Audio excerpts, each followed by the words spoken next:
I'm Ellis Martin. Join me for a conversation with Robert Mintak, CEO and Director of Standard Lithium, trading in the U.S. as STLHF and on the TSX Venture Exchange as SLL. Standard Lithium is a near producer of lithium brine. Even though we've been covering the lithium and battery mineral space for quite some time, we're still at the beginning of a complete revolution, if not full transition, into a world dominated by electric vehicles. You may not have one now, but most likely you will someday. Robert, welcome back to the program. Nice to have you today.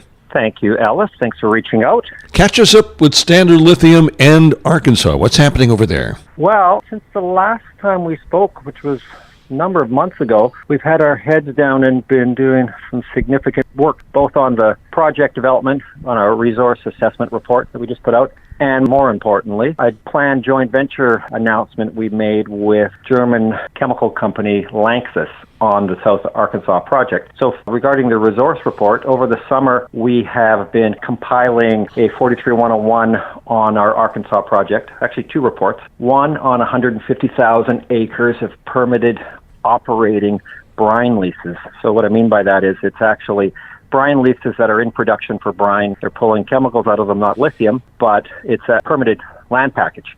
And it's owned by German chemical company LANXESS. They have 3 chemical plants operating in South Arkansas, producing bromine from brine there. And because of the agreement we have with LANXESS, we're working together on the commercial development of a lithium business on that brine. So we put out an Inferred Resource report last week, 3.08 million ton LCE on the 150,000 acres of brine leases with LANXESS. It's a very detailed report because the data points were from producing wells. We didn't drill exploration wells. We didn't have to do any of that investment. It's been a producing asset for decades, so the sampling was done from several dozen production wells. These are wells that are producing 10,000 barrels a minute, and they do that 24 hours a day, 7 days a week. Average yearly production of brine from this asset is 120 million barrels. It's a large producing asset, 3.08 million ton inferred resource. We feel that it'll be a very strong number moving forward where we go to measured and indicated because there's so many data points on it. And then regarding the JV announcement with LANXESS, LANXESS top 3 chemical companies in Europe.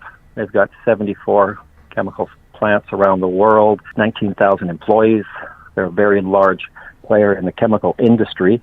And as I mentioned, they've got 3 producing bromine plants in South Arkansas that are producing lots of brine. They're not pulling lithium from that brine. There is, as I mentioned, a lot of lithium down there. So we've signed, it's an announcement regarding a planned JV with LANXESS to develop the project for commercial production of lithium. The important keys on it are it's a partnership, so it'll be a joint venture company that we plan to put together. They're bringing 150,000 acres of permitted producing brine leases. The infrastructure that comes with that, which is several hundred miles of pipelines, about 70 production and disposal well sites, 500 employees, all of the associated infrastructure and permits and all of that comes with it. We're bringing our IP, which is for the extraction of lithium from brine there, a rapid extraction of lithium from brine in Arkansas, a pilot plant we're building at one of LANXESS's facilities in South Arkansas, and 30,000 acres of brine leases that we hold just to the west of LANXESS's 150,000 acres. So the announcement also included a commitment from LANXESS, subject to de-risking the technology and a positive feasibility study, that they would financing the build of the project, which is a key de-risk for us and to show investors that moving forward, we have a partner with the ability to pay for the commercial build and a commitment to do that. It sets us apart from almost all of our peers in the industry. And we have another technical report coming out in the very near future, likely before the end of the year, on 30,000 acres of greenfield leases that we hold in South Arkansas. And that report will be out, as I mentioned, in the very near future as well. This essentially means, as far as I read it, that you do not or will not potentially have to go to the market to build a pilot plant or do anything else of that nature. Is that correct, or am I wrong? No, I wouldn't say we wouldn't have to go to the market to build the pilot plant. The commitment from LANXESS is for the commercial build. So we do have cash in the bank now. We're building a pilot plant, but we're going to be running it for a year. So it would be premature to say that we didn't have to go to the market.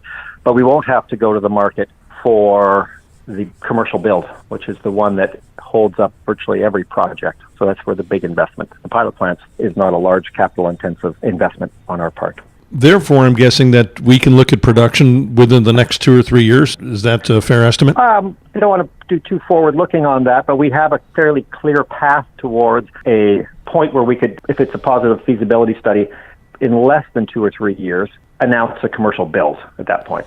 So we have to go to the feasibility study stage. It has to show positive feasibility, of course, but at that point, because so much infrastructure is already in place, the pipelines are in place already, the employees are there, the process facilities, by and large, infrastructure is there. So you would be looking at a build-out at that to a commercial facility in around 2 years. The decision to begin building on it, rather. And who's going to take the offtake? Is it LANXESS or a variety of? We haven't announced that yet.